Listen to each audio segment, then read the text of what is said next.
WBCS excise main থেকে শুরু করে WBP SI এবং কনস্টেবলের মতন পরীক্ষার প্রিপারেশনকে আরও সহজ করার জন্য আমাদের চ্যানেলে শুরু করা হলো চ্যাপ্টার ভিত্তিক অঙ্ক ক্লাস। তো বন্ধুরা, আজকের এই ভিডিওতে আমি তোমাদের সাথে গড় অর্থাৎ এভারেজের অঙ্কগুলি নিয়ে আলোচনা করব। আগের ক্লাসে আমি তোমাদের সাথে অনুপাত এবং সমানুপাতের অঙ্কগুলি নিয়ে আলোচনা করেছি। তোমরা যদি সেই ভিডিওটি না দেখে থাকো তাহলে ডেসক্রিপশন বক্সে লিঙ্ক দেওয়া রয়েছে, সেখান থেকে অবশ্যই দেখে নাও। So friends, welcome to elite classroom. ভিডিওটি শেষ পর্যন্ত দেখো, আর আমাদের চ্যানেলে নতুন দর্শক হলে চ্যানেলকে সাবস্ক্রাইব করে পাশের বেল আইকনটিকে প্রেস করো। তো বন্ধুরা দেখো, প্রথমে আমাদেরকে জেনে নিতে হবে যে আমরা গড় কীভাবে নির্ণয় করি। দেখো, কোনো কিছু গড় নির্ণয়ের ক্ষেত্রে আমরা কি করি, যে সমস্ত সংখ্যাগুলি দেওয়া থাকে তাদের আগে সমষ্টি নির্ণয় করি, তারপরে সেই সমষ্টিটাকে মোট সংখ্যা দ্বারা ভাগ করি। দেখো, এখানে একটা এক্সাম্পল দেওয়া আছে যে 1 2 3 4 5 এদের গড় নির্ণয় করতে হয়েছে। তো আমরা কি করি, প্রথমে এদের সমষ্টি বের করি, অর্থাৎ 1 যুক্ত 2 যুক্ত 3 যুক্ত 4 যুক্ত 5, তারপরে গড় নির্ণয় করতে টোটাল সংখ্যা দ্বারা ভাগ করি। এখানে কটা সংখ্যা আছে, 1 2 3 4 5, অর্থাৎ 5 দ্বারা ভাগ করি। তো সেই ক্ষেত্রে আমরা এটা টোটাল কত পাবো, 15 পাবো টোটাল। তোমরা যোগ করে দেখে নাও, বাই 5। তো এটার গড় আসবে 3। তো এইটা গেল বন্ধুরা যখন সংখ্যা অত্যন্ত কম থাকে। এখানে 5টা সংখ্যা রয়েছে, ওই জন্য আমরা সহজেই যোগ করে 5 দিয়ে ভাগ করলাম। 10টা থাকলে আমরা করতে পারি। যখন সংখ্যাটা 100টা থাকবে বা 200টা সংখ্যা থাকবে বা 300টা সংখ্যা থাকবে বা আরও বেশি, সেই ক্ষেত্রে কি আমি এরকম বসে বসে কি যোগ করব? সময় তো নষ্ট হবে। তো সেই ক্ষেত্রে আমরা শর্ট ট্রিক্স অ্যাপ্লাই করব। তো এই সূত্রটা তোমাদেরকে মনে রাখতে হবে। প্রথমত তোমাদের যে নাম্বার সিস্টেম রয়েছে সেক্ষেত্রে ওই সূত্রটা লাগবে যে n সংখ্যক, প্রথম n সংখ্যক স্বাভাবিক সংখ্যার সমষ্টি নির্ণয়। তো ধরো প্রথম n সংখ্যা এরকম 1 2 3 চলতে n সংখ্যক স্বাভাবিক সংখ্যা রয়েছে, তাদের সমষ্টি নির্ণয় করার এই সূত্রটা তোমাদেরকে মনে রাখতে হবে যে হাফ ইন্টু n প্লাস 1। এটা সমষ্টি নির্ণয় করার জন্য আমরা এই সূত্রটা অ্যাপ্লাই করব।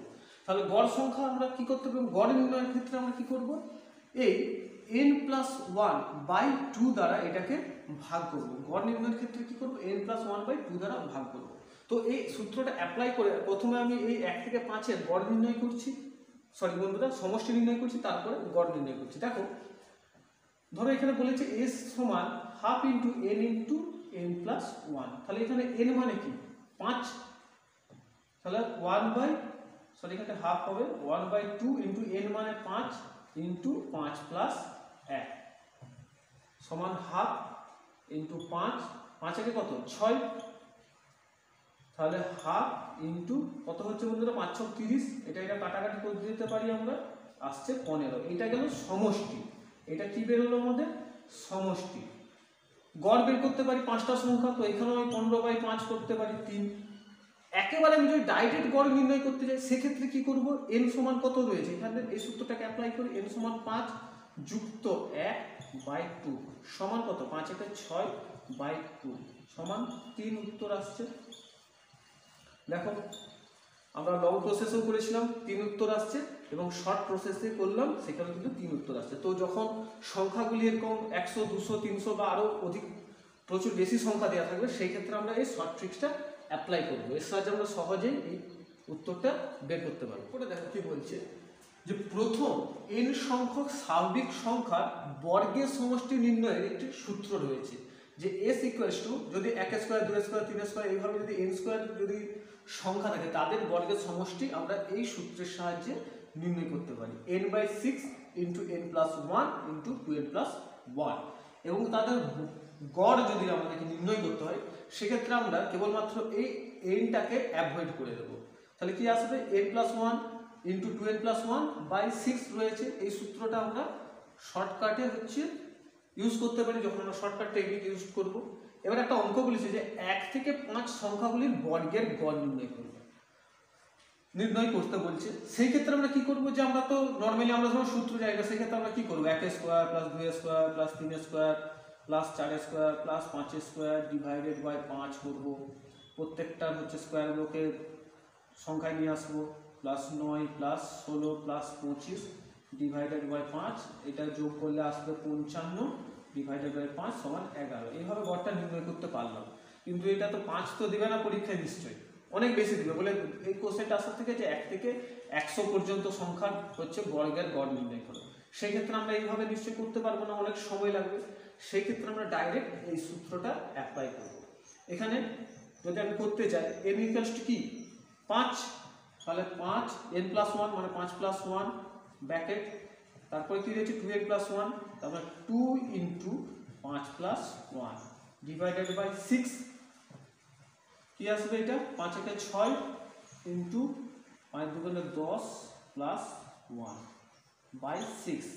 দেখো 6 6 আমরা কেটে দিলাম, তাহলে 10 আর 1 এ 11 আসছে।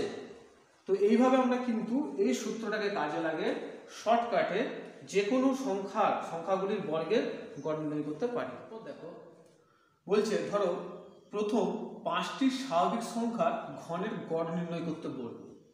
তো সেই ক্ষেত্রে আমরা কি করব, এরকম করব, ঘন বের করতে বলছে যখন 1 এর কিউব প্লাস 2 এর কিউব প্লাস 3 এর কিউব প্লাস 4 এর কিউব প্লাস 5 এর কিউব ডিভাইডেড বাই 5।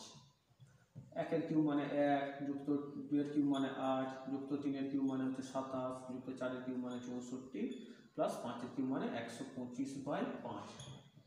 এইটা টোটাল করলে আসবে 225 বাই 5 ইকুয়ালস টু আসবে 40। তো এইটা তো শর্টকাট ট্রিক্স তো নয়, কারণ এই ট্রিক্সে করতে গেলে যদি এটা 5-এর জায়গায় যদি বলে দেয় যে প্রথম 100টি স্বাভাবিক সংখ্যার ঘন বের করতে হয়, তখন আর করতেই পারবো না, অনেক সময় নষ্ট হবে, সম্ভব নয়। পরীক্ষার সময় কম্পিটিটিভ এক্সামের ক্ষেত্রে এরকমভাবে অ্যাপ্লাই করাটা কিন্তু সম্ভব নয়, অনেকটাই সময় সাপেক্ষ। তো সেই ক্ষেত্রে আমাদেরকে কোন সূত্রটা মনে রাখতে হবে, যে প্রথম n সংখ্যক স্বাভাবিক সংখ্যার ঘনের সমষ্টির সূত্র কি, আমরা এই সূত্রটা জানি, নাম্বার সিস্টেমের ক্ষেত্রে আমরা করে এসেছি যে s সমান 1/a into n square into n plus 1 এর হোল স্কোয়ার, এটা সমষ্টি। আর গড় নির্ণয়ের ক্ষেত্রে আমরা এই সূত্রটাকে অ্যাপ্লাই করব। গড় নির্ণয় ক্ষেত্রে কি সূত্রটা, n ইন্টু n প্লাস 1 তার হোল স্কোয়ার বাই 4। তো এই সূত্রটাকেই আমরা অ্যাপ্লাই করবো। দেখো এখানে n মানে কি দিয়েছে, 5 দিয়েছে, তাহলে n সমান 5 ইন্টু 5 প্লাস 1 এর হোল স্কোয়ার বাই 4, তাহলে 5 ইন্টু 5 একে কত 6, 6 স্কোয়ার বাই 4, 5 ইন্টু 6 স্কোয়ার মানে কি 6 36 বাই 4, 4 এর পার কেটে দিলাম, এখানে 4 লং 36 সমান 5 লং 45। দেখো উত্তরটা মিলে গেল। তো বন্ধুরা দেখো এই সূত্রটা থেকে এই সূত্রটা কিভাবে এসেছে, অর্থাৎ সমষ্টি থেকে গড়ের সূত্রটা কিভাবে এসেছে, সমষ্টির সূত্র কি জানি 1 into 4 into n square n plus 1 এর হোল স্কোয়ার, এটা সমষ্টির সূত্র। এই সমষ্টিকে আমি টোটাল সংখ্যা, অর্থাৎ এখানে টোটাল সংখ্যা কত n সংখ্যা, n দিয়ে ভাগ করলে তবেই তো আমি গড় পেতে পারি। তাহলে এইটাকে কেটে দিলে কি হবে, n এখানে স্কোয়ারটাকে আমি কেটে দিতে পারি। দেখো 1/n 4 into n into n plus 1 এর হোল স্কোয়ার, এই সূত্রটাই আমার এই সূত্রটা। তো নেক্সট দেখো যে একটি লাইব্রেরিতে প্রতি রবিবার গড়ে 510 জন আসে এবং সপ্তাহের অন্যান্য দিন গড়ে কতজন করে আসে, 240 জন করে তাদের আগমন হয়। এবার বলছে যদি রবিবার দিয়ে শুরু হয় এমন একটি মাসে ওই লাইব্রেরিতে যতজনের আগমন হয় তাদের গড় নির্ণয় করতে বলছে। তো বন্ধুরা এই যে কোয়েশ্চেনটা, এটি কিন্তু পিএসসি মিসলেনিয়াস 2020 সালে পড়েছিল। তো এখানে 4টে অপশন রয়েছে, 250 জন, বিতে রয়েছে 276 জন, সিতে রয়েছে 280 জন এবং ডিতে রয়েছে 285 জন। তাহলে আমরা দেখা যাক ক্যালকুলেশন করলে কি উত্তর আসে। তো যদি রবিবার দিয়ে শুরু হয়, রবিবার দিয়ে শুরু এরকম মাসে রবিবারের সংখ্যা কটা থাকবে, রবিবারের সংখ্যা থাকবে 5টা। তো আমরা তো জানি যে একটা মাসে 4টা সপ্তাহ থাকে, আমরা নর্মালি জানি। তো একটা মাস মানে কত, এক মাস সমান 30 দিন, এটা আমাদেরকে সাধারণত ধরে নিতে হয়। তো ধরো প্রথমটাই হচ্ছে রবিবার দিয়ে শুরু, প্রথম সপ্তাহ যদি রবিবার দিয়ে শুরু, সেই সপ্তাহে আরও 7 দিন রয়েছে। সেকেন্ড সপ্তাহটা রবিবার দিয়ে শুরু, সেই সপ্তাহে আরও 7 দিন পেলাম। থার্ড সপ্তাহ সেটাও রবিবার দিয়ে শুরু, 7 দিন পেলাম। ফোর্থ উইক সেইটাও হচ্ছে 7 দিন পেলাম। তাহলে 4 7 এখান থেকে আমি কত পেলাম, 28 দিন পেলাম। আরও 2 দিন রয়েছে, সেই 2 দিন কি পরের সপ্তাহের একটা রবিবার এবং একটা হচ্ছে সোমবার, সানডে মনডে। তাহলে টোটাল আমরা এখান থেকে কতগুলো রবিবার পেলাম, 5টা রবিবার পেলাম। তো সেই ক্ষেত্রে আমাদেরকে এখানে সংখ্যাটা 5 ধরতে হবে। তো কি বলেছে, 5টা রবিবারে কতজন করে আসছে, গড়ে 510। তাহলে 5 ইন্টু সমষ্টি বের করতে গেলে 5 ইন্টু 510 যুক্ত সপ্তাহের অন্যান্য দিন গড়ে আসছে 240 দিন। তাহলে 5 দিন চলে গেল, 30 দিনের মধ্যে যদি 5 দিন চলে যায় তাহলে বাকি থাকছে আর কত, 25 দিন থাকছে।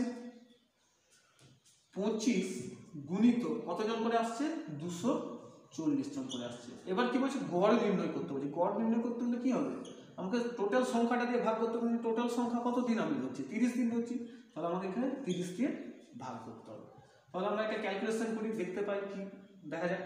5 0 0 5 1 5 5 5 25 2550 যুক্ত 25 আর 240 যদি গুণ করো বন্ধুরা উত্তরটা পেয়ে যাবে 6000 ডিভাইডেড বাই কত 30 সমান দাও 2550 সাথে যদি 6000 যোগ করি এটা আসবে 8550 ডিভাইডেড বাই কত আসবে 30। এটা কাটাকাটি করো, 0 0 কেটে দিলাম, 3 করতে এখানটা 3 দুগুণে 6 2 25 3 8 24 1 15 3 5 15, তো উত্তর এলো 285। এইটা এসছে আমাদের আনসার। দেখো অপশন ডি হয়ে গেল সঠিক উত্তর। নেক্সট দেখো বলছে 16টি ছেলের গড় বয়স 20 বছর এবং তাদের মধ্যে একটি নতুন মেয়ে আসে, ফলে সবার গড় বয়স 2 বছর করে বেড়ে যায়। নতুন মেয়ের বয়স কত? তো এই কোয়েশ্চেনটি ডাব্লিউবিপি কনস্টেবল মেন 2020 সালে পড়েছিল, যেখানে 4টে অপশন রয়েছে 54 বছর, 14 বছর, 52 বছর এবং 37 বছর। তো দেখা যাক ক্যালকুলেশন করে কি উত্তর পাওয়া যাচ্ছে। তো 16টি যে ছেলে রয়েছে তাদের গড় বয়স কত? 20 বছর করে রয়েছে। তাহলে এই 16টি ছেলের মোট বয়স কত হবে? 16 গুণিত 20 সমান 320 বছর। এরপরে কি বলেছে, নতুন একটি মেয়ে আসছে, তাহলে কি হচ্ছে 16 + 1 ইকুয়ালস টু এখন বর্তমানে কতজন রয়েছে? 17 জন রয়েছে ছেলে মেয়ে মিলে, যাদের গড় বয়স বলেছে যে আগের সঙ্গে 2 বছর বেড়ে যাচ্ছে। তাহলে আগে ছিল 20 + 2 ইকুয়ালস টু গড় বয়স হচ্ছে এখন এই 17 জনের 22 বছর। তাহলে এই 17 জনের মোট বয়স কত হবে? 17 গুণিত এই 22কে গুণ করতে হবে, বেরোবে 374 বছর। তাহলে বর্তমানে 17 জনের মোট বয়স 374, আগে 16 জনের মোট বয়স ছিল 320। তাহলে যে নতুন তার বয়সটা আমরা নির্ণয় করতে পারছি। নতুনের বয়স কত হবে? 374 মাইনাস 320, এখান থেকে আসবে 54 বছর। তো বন্ধুরা অপশন এ সঠিক আনসার। তো এইটা গেল আমাদের লং প্রসেস। পরীক্ষার সময় আমরা কি করব? এই নিয়মটি অ্যাপ্লাই করব। দেখো এই নিয়মটিতে কি বলছে যে n সংখ্যক সংখ্যার গড় হচ্ছে x এবং আরো নতুন সংখ্যা যুক্ত হলে সংখ্যাগুলির গড় x থেকে তখন কি হবে? y বৃদ্ধি পাচ্ছে, x এর সাথে আরো y বৃদ্ধি বা হ্রাস পেতে পারে। সেই ক্ষেত্রে নতুন সংখ্যাটি হবে x ± y ইন্টু n + 1। তো এখানে n সংখ্যক বলতে কার কথা বলছে? 16টি সংখ্যা বা 16 জন ছেলের গড় বয়স বলতে কত? x মানে এখানে 20, তাহলে এইটা হলো আমার n, এইটা হলো x, এবং কি বলছে নতুন সংখ্যা যুক্ত হলে গড় বয়স y বৃদ্ধি বা হ্রাস হয়। এখানে গড় বয়স 2 বছর কি হয়েছিল? বৃদ্ধি পেয়েছিল। তাহলে নতুন মেয়েটার বয়স বের করতেই পারি আমরা। তাহলে n পেয়ে গেলাম 16, x পেয়ে গেলাম 20, y পেয়ে গেলাম 2। দেখো এখানে আমি ইনপুট করে দিচ্ছি, x সমান কত? 16, সরি এখানে x রয়েছে, x সমান হচ্ছে 20। এখানে বৃদ্ধি পেয়েছে তাহলে আমি শুধু প্লাস নেব, মাইনাস নেব না। যদি হ্রাস বলতো সেখানে আমি মাইনাস নিতাম। y সমান 2 ইন্টু n, এর মানে হচ্ছে 16 + 1। ক্যালকুলেশন করো, 20 যুক্ত 2 ইন্টু 16 × 17, 20 যুক্ত 17 দুগুণ কত? 34 সমান কত? 20 + 34 54 বছর। দেখো বন্ধুরা উত্তর কিন্তু একই বেরোনোরই কথা। তো এটা আমরা লং প্রসেসে করলাম, এটা আমরা শর্ট ট্রিক্সে করলাম। উত্তর এসে গেল 54 বছর। বলছে রাকেশ ও মোহনের গড় বয়স 15 বছর এবং মোহন ও রমেশের গড় বয়স 12 বছর এবং রাকেশ ও রমেশের গড় বয়স 13 বছর। তাহলে আমাদেরকে এখানে কি বের করতে হবে? মোহনের যে বর্তমান বয়স কত। তো এখানে 4টে অপশন রয়েছে, 16 বছর, 13 বছর, 14 বছর আর 12 বছর। কিসে এসেছিল এটা? পিএসসি ফুড এসআই 2019-এর যে এক্সাম হয়েছিল সেখানে এসেছিল। তো আমরা ক্যালকুলেশন করবো। দেখো বলেছে রাকেশ ও মোহন, অর্থাৎ রাকেশ প্লাস মোহন, এর গড় বয়স কত বলেছে 15, তাহলে মোট বয়স কত হবে, দুজন আছে, 15 গুণিত 2 সমান 30 বছর। তারপর বলছে মোহন ও রমেশের, তাহলে মোহন ও রমেশের গড় বয়স কত বলেছে 12 বছর। টোটাল করতে গেলে 2 দিয়ে গুণ করব সমান সমষ্টি কত এদের 24 বছর। তারপরে বলছে রাকেশ এবং রমেশ, রাকেশ এবং রমেশ এদের দুজনের গড় বয়স হচ্ছে 13 বছর। তাহলে মোট বয়স কত 13 দুগুণে 26 বছর। তো লাইন টেনে দিলাম। তাহলে আমরা এখানে রাকেশকে কবার ধরেছি, দেখো এখানে একবার ধরেছি, এখানে একবার ধরেছি, মোহনকে এখানে একবার, এখানে একবার, আবার রমেশকেও এখানে একবার, এখানে একবার, প্রত্যেককে দুবার করে ধরেছি। তাহলে 2 গুণিত রাকেশ যুক্ত রমেশ যুক্ত মোহন করতে পারি আমরা, এটা ইকুয়ালস টু, এটা সমষ্টি কত 30 যুক্ত 24 যুক্ত 26, টোটাল হচ্ছে 80 বছর। তাহলে এই যে 2টাকে আমরা এখানে কেটে দিতে পারি 80-র সাথে 40। তাহলে রাকেশ যুক্ত রমেশ যুক্ত মোহন এদের বয়স হচ্ছে তিনজনের 40 বছর টোটাল বয়সটা। এবার আমরা রাকেশ আর রমেশের বয়স তো অলরেডি পেয়ে গেছি, এই তো এইটা রাকেশ আর রমেশের টোটাল বয়স কত 26 বছর। তাহলে এখানে আমরা কি করলাম, এই 26টাকে বস করে দিলাম, প্লাস এদের বয়সের সাথে মোহনের বয়সের যোগ করলে টোটালটা 40 আসছে। তাহলে এখান থেকে আমি শুধু মোহনের বয়সটা বের করতে পারি 40, 26টা এই পাশে যাবে, তার মানে বিয়োগ হয়ে যাবে, ইকুয়ালস টু 14 বছর। এটাই হলো উত্তর বন্ধুরা।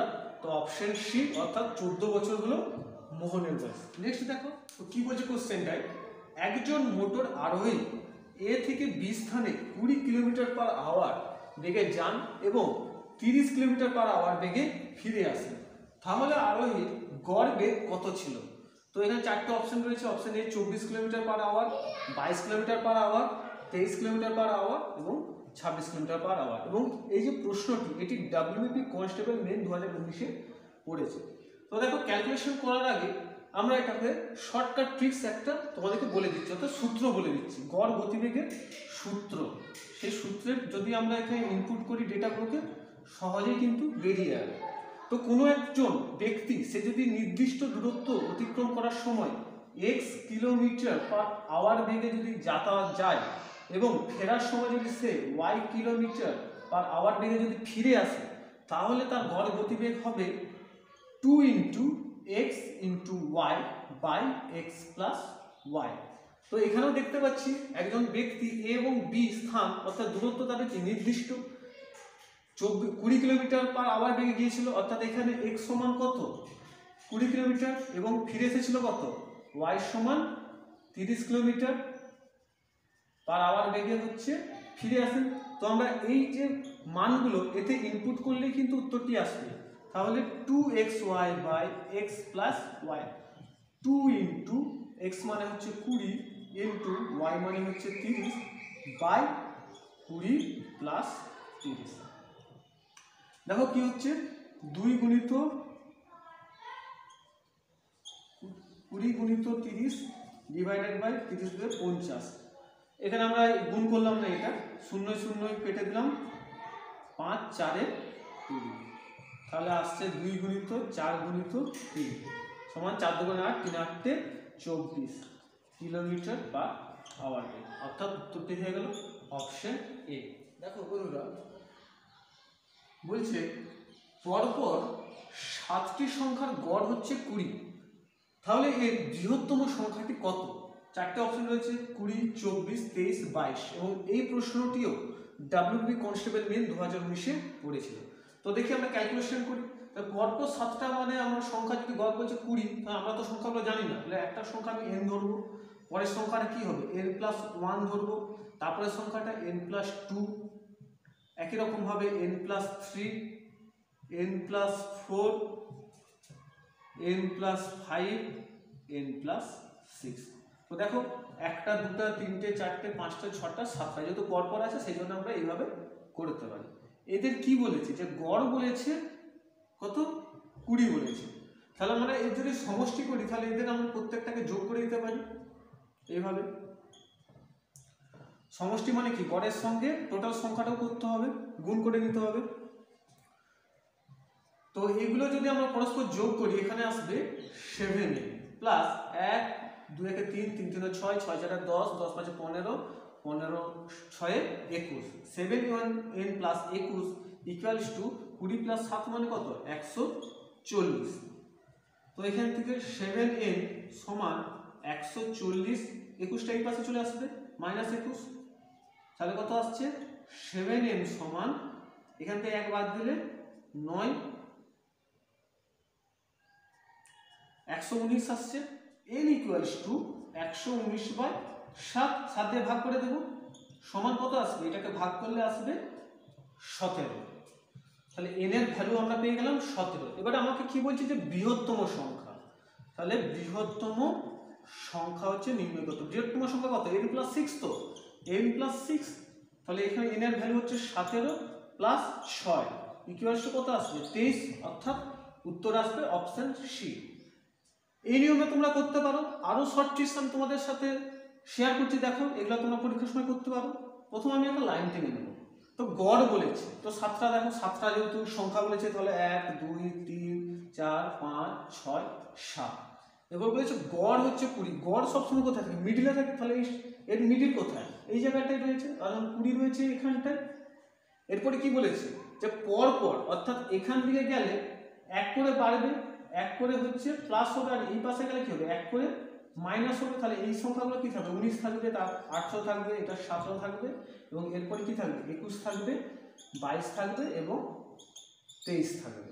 তাহলে সব থেকে বড় সংখ্যাটি এখানে কি হবে 23, এবং সব থেকে ছোট সংখ্যাটি হয়ে যাবে 17। তো বন্ধুরা এইভাবেও কিন্তু আমরা আরো সহজে, এটা তো শর্ট ট্রিক্স, এর থেকেও আরো সহজে কিন্তু আমরা উত্তরটি নির্ণয় করতে পারলাম। তো বন্ধুরা আজকের ভিডিওটি এখানে শেষ করছি। যদি ভিডিওটি ভালো লাগে তাহলে লাইক কমেন্ট করে বন্ধুদের সাথে শেয়ার করো, আর সমস্ত রকমের কম্পিটিটিভ এক্সামের প্রিপারেশনের জন্য আমাদের চ্যানেল এলিট ক্লাসরুমকে ফলো করো। ধন্যবাদ।